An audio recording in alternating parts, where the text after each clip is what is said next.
James Dean of jazz, the Prince of Cool. The man Time magazine credits with inventing West Coast swing. Chet Baker and his quartet. 1950년대 미국. 탁월한 실력으로 절정의 인기를 누렸던 트럼펫 연주자 챗 베이커. 약에 찌들어 나락으로 떨어졌던 그는 자전 영화를 통해 재기를 꿈꿉니다. 그리고 그 과정에서 한 여인을 만나게 되죠. Okay, so the script. I don't understand why these women would stay with you. No, you don't understand No, that. don't get it. 챗은 상대역으로 만난 배우 제인과 사랑에 Just, 빠집니다. all right. Just lay it out there. 그렇게 잃었던 것들을 되찾는 듯했던 그때 마약 상들에게 구타를 당하는 챗. 연주자로서는 너무도 치명적인 부상을 입게 되죠. Just hang in there and avoid any stress to your mouth, okay? 그러나 트럼펫에 대한 그의 열망은 결코 식지 않았습니다. 제인의 동료로 약물 치료를 시작한 챗은 수많은 연습 끝에 작은 피자집에서 정기 공연을 하게 되는데요. 결과는 성공적. 하지만 그의 인생이 완전히 정상 궤도에 오르려면 넘어야 할 산이 남아 있었죠. I'm Officer Reed. We spoke on the phone about your parole. This isn't gonna cut it. You do want to stay out of prison, don't you? 재수감을 피하기 위해 과거 함께 일했던 제작자 딕을 찾아가 일자리를 얻어낸 챗. 아마추어 같던 그의 실력은 차츰 인류 연주자의 것으로 돌아오는데요.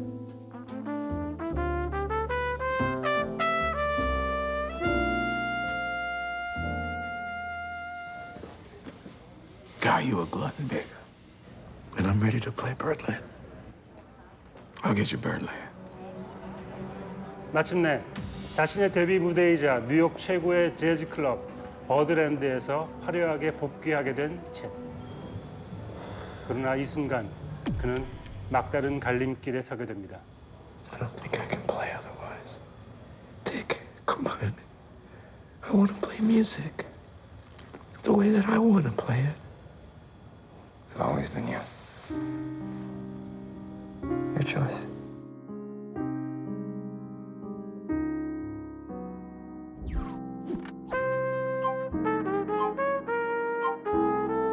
사랑과 예술, 그 속에서 구원을 찾던 천재 뮤지션 챗 베이커의 이야기. Born to be blue. Born to be blue. 네, 이어서 소개드릴 작품은 본 투 비 블루입니다. 이 영화는 진짜 달콤하게 네. 사실은 이런 식의 음악 영화에서 우리가 기대하는 그런 어떤 정서를 채워주는 그런 대중적인 영화라고 할 수 있습니다. 챗 베이커 누구지? 생각하시는 분들은 뭐 마이 퍼니 발렌타인이라든지 네. 뭐 그런 노래들을 그 노래 안 알아보셨을까요? 들어보신 분은 없을까? 아, 이게 그 사람이야? 라고 정도는 다들 생각하실 것 같은데. 아까 레토가 시기가 중요하다 말씀하셨는데 이 영화도 그런 것 같아요. 본투비 블루도 네. 챗 베이커의 삶이 참 우여곡절도 많고 이게 풍파가 심했는데 그 중에서 어떤 시기를 다루는지가 사실은 이 영화의 핵심인 것 같아요. 맞아요. 네. 시작할 때 일단 감옥에 있는 걸로 등장을 하고요. 그리고 시작하자마자 트럼펫 연주자인데 앞니가 다 나갑니다. No more jazz, motherfucker. 어떻게 살 거야? 라는 데서 출발을 해서 어쩌면 이 영화는 챗 베이커 갱생기입니다. 다시 살아나는 삶에 대한 이야기를 다루는 거고 한 사람의 사랑이 뮤지션을 어떻게 변화시킬 수 있는가에 대한 사랑에 대한 이야기도 한 것 같아요. 그렇게 본다면 레토의 착점하고 정반대라고 얘기하실 텐데 레토에서의 빅토르체는 그야말로 막 폭발하기 직전에서 끝나는데 이 영화는 전성기 다 좋은 시절 다 흘려보낸 이유는 본인 스스로가 굉장히 엉망진창으로 살아서 네. 그런 상황에서 두 번째 기회, 세 번째 기회, 네 번째 기회가 왔을 때 과연 이 사람은 어떻게 자기의 삶을 갱생할 것인가에 관한 얘기니까 두 이야기에서 뮤지션을 다루는 방식은 정반대예요. 네, 그렇죠. 특히 이 시기에 또 재즈라는 음악 자체가 하락을 맞고 대사 나오죠. 요새는 재즈는 내리막길이야. 밥 딜런이 대세지. 이런 시기에 포크가 대세인 시절에 재즈 연주자로서 말하자면 또 재즈라는 음악 역시 갱생을 해야 하는 시기에서 그러네요. 네, 두 개의 시기에 맞물리는 거죠. 이 배우가 누구냐 이런 얘기를 해야 되는데 이제 에단 호크입니다. 에단 호크 참 좋아하는 배우인데 Must have been lonely out here. I have my trumpet.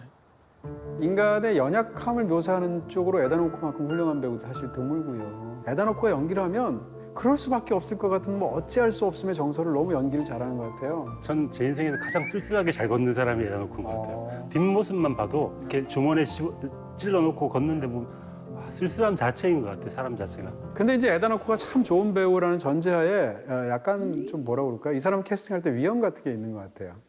아무리 나쁜 캐릭터를 만든다 할지라도 그 인물을 최선으로 우리가 해석하게 만들어 버려요. 왜냐하면 에단 호크가 갖고 있는 어떤 고유한 느낌 때문인데.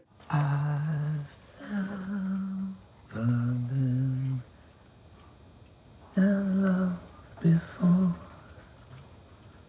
I thought my heart was sick.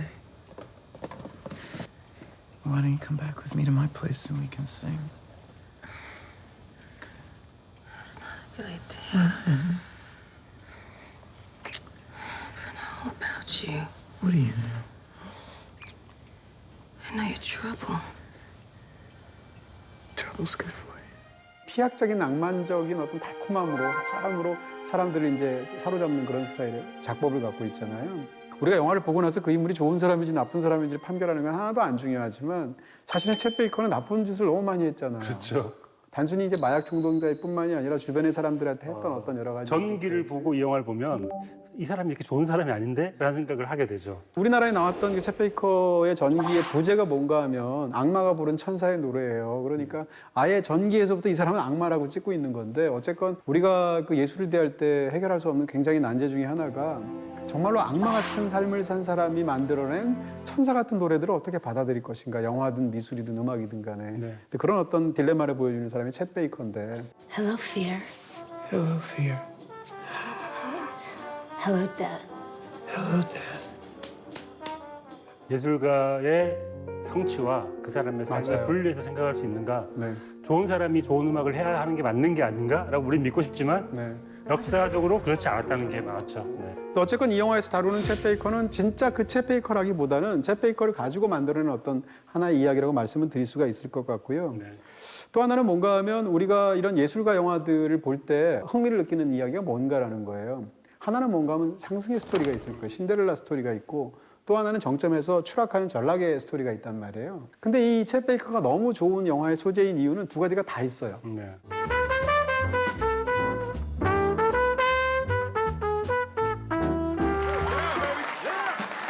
영화에서 이 사람 정말 아무것도 없던 그런 사람인데 트럼펫에 대한 뛰어난 쿨재즈의 어떤 그런 달인으로서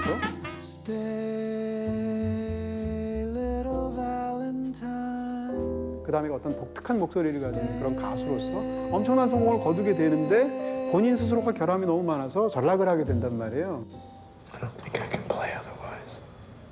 관객들이 예술가가 주인공 영화 속에서 진짜 보고 싶어하는 단 하나의 이미지가 있다면 부러진 날개가 아닌가? 이런 생각이 드는 거예요. 그런 면에서 이 챗 베이커라는 사람이 영화 속에서 사실 얼마나 잘 어울리는 그런 매력적인 캐릭터인가를 보여주기도 하죠. 부러진 제비다리를 고쳐가지고 날려보내는 그런 심정으로 네, 부러진 챗 베이커의 날개를 고쳐가지고 날아오르게 만들 뻔했던 제인의 이야기이기도 하기 때문에 더 감동적인 부분도 있죠. 그 제인 역을 맡았던 이제 카메론 네조고라는 배우를 개인적으로 참 좋아하는데요.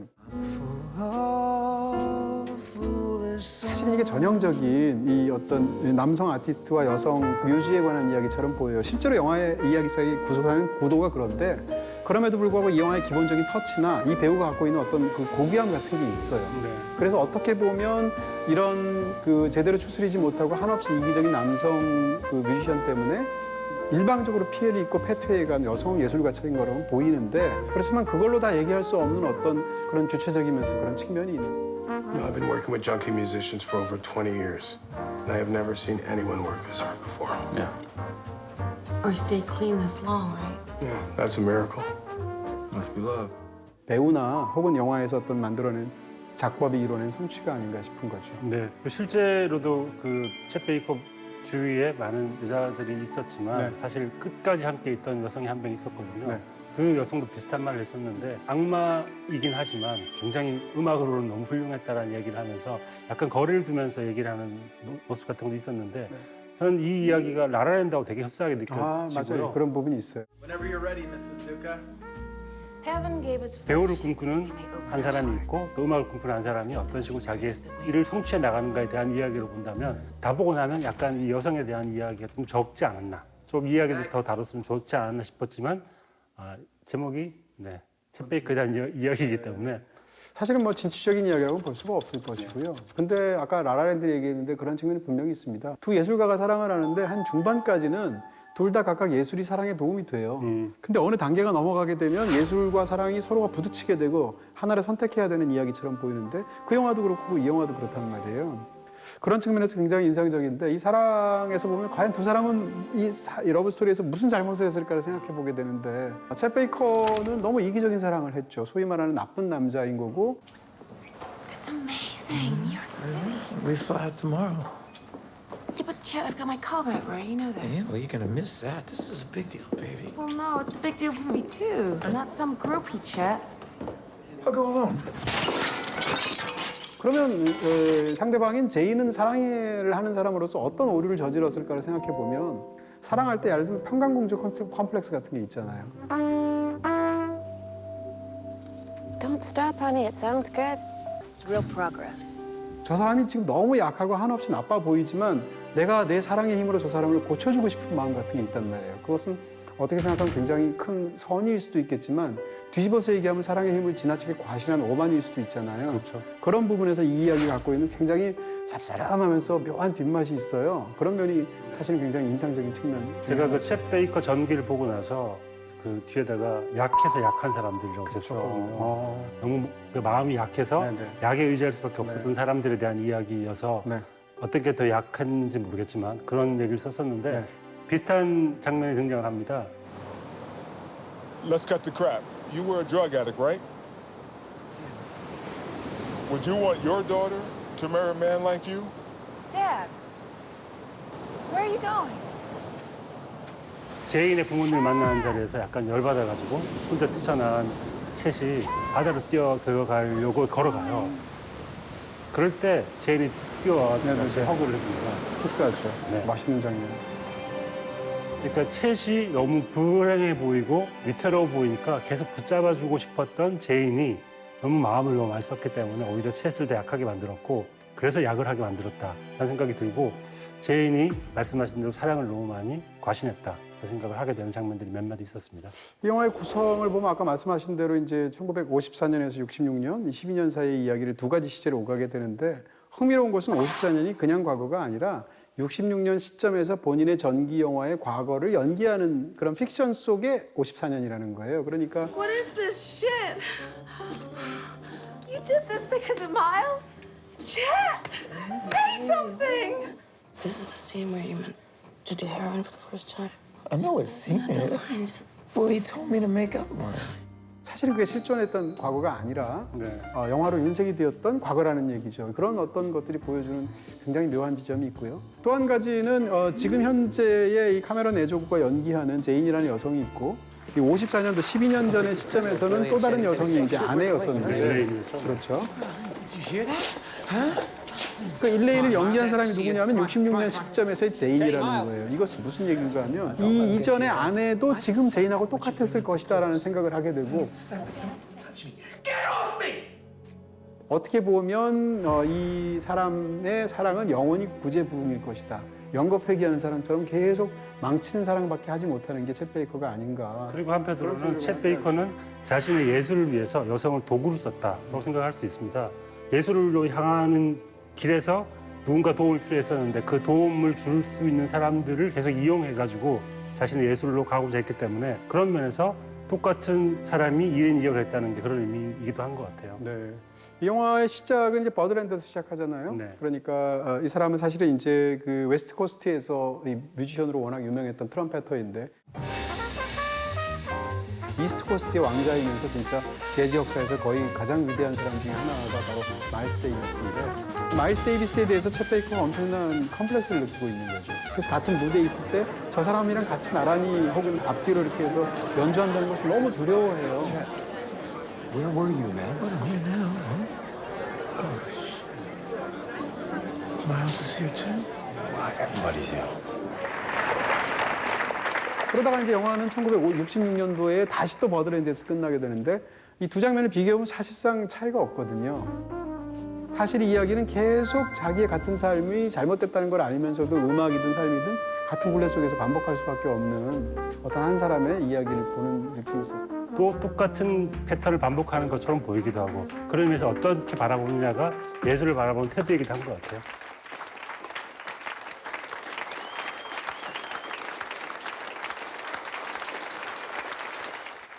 Born to be blue. 자, 영화 속에서 아까도 잠깐 언급해 주셨는데 이제 바다에서 이제 뒤따라 들어가서 키스하는 장면 있잖아요. 그 장면이 굉장히 로맨틱하기도 한데 사실 이제 뭐라 그럴까요? 그 바로 직전까지 두 사람이 따라 들어갈 때 이제 카메라가 픽스드 카메라로 찍지 않습니까?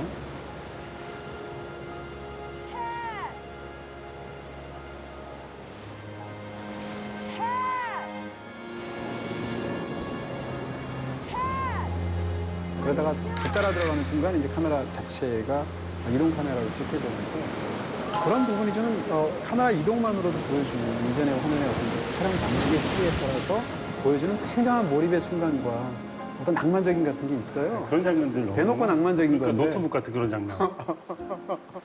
노트북에서 바다에서 이렇게 또 네. 키스하면서 많은 일이 생기잖아요. 그래서 그 장면이 어차피 이 영화는 대놓고 낭만적인 영화이기도 하고 그랬을 때 굉장히 터치를 주는 그 트럼펫 벨브링으로 청혼하는 장면과 함께 네. 굉장히 달콤한 장면이죠. 저는 또 예술인답게 음악적인 그런 네. 한 줄을 꼽아왔는데요. 네. 최고의 한 줄은 이건 좀 안 좋은 의미의 한 줄로 느껴지실 텐데 저한테는 좀 의미 있는 것 같아요. 버드랜드라는 게 이제 찰리 파커에 대한 이야기잖아요. 네. 찰리 파커가 별명이 버드였고, 그렇죠. 그러니까 챗 베이커에게 제일 중요한 사람은 찰리 파커였던 것 같아요. 일단 찰리 파커의 눈에 들기 위해서 음악을 시작했고 그 함께 연주를 하면서 인생 최고의 기쁨을 느꼈고 약을 시작한 것도 찰리 파커 때문이었고 그렇죠. 그래서 어쩌면 롤모델 같은 사람이었는데 우리 그분에 대해서 얘기하실 때 그렇게 얘기하죠. Big fat junkie by them, right? Don't talk shit about Bird. It was an honor to score for him. He was. He never hurt anybody but himself. Just like me. 이건 오만한 사실 발언이죠. 왜냐하면 많은 사람을 상처 입힌 챗이 할 말은 아니죠. 그렇죠. 네. 그럼에도 어쩌면 이렇게 믿고 있었던 챗이 얼마나 순진한 사람이었는지를 보여주는 것 같아요. 그러니까 약을 한다는 건 다른 사람에게 가해를 하지 않고 아버지가 나한테 폭력적인 행동을 했던 것처럼 그렇게 하지 않고 내가 나를 괴롭히는 유일한 좋은 방식이라고 생각했기 때문에 약을 했던 것 같아요. 잘못된 선택이었지만 그런 의미에서 이 챗이 가지고 있는 생각의 어떤 한계 같은 걸 보여주는 장면이기도 하고 얼마나 찰리 파커를 좋아했는지를 보여주는 장면이 돼서 예술인으로서 한번 골라봤습니다.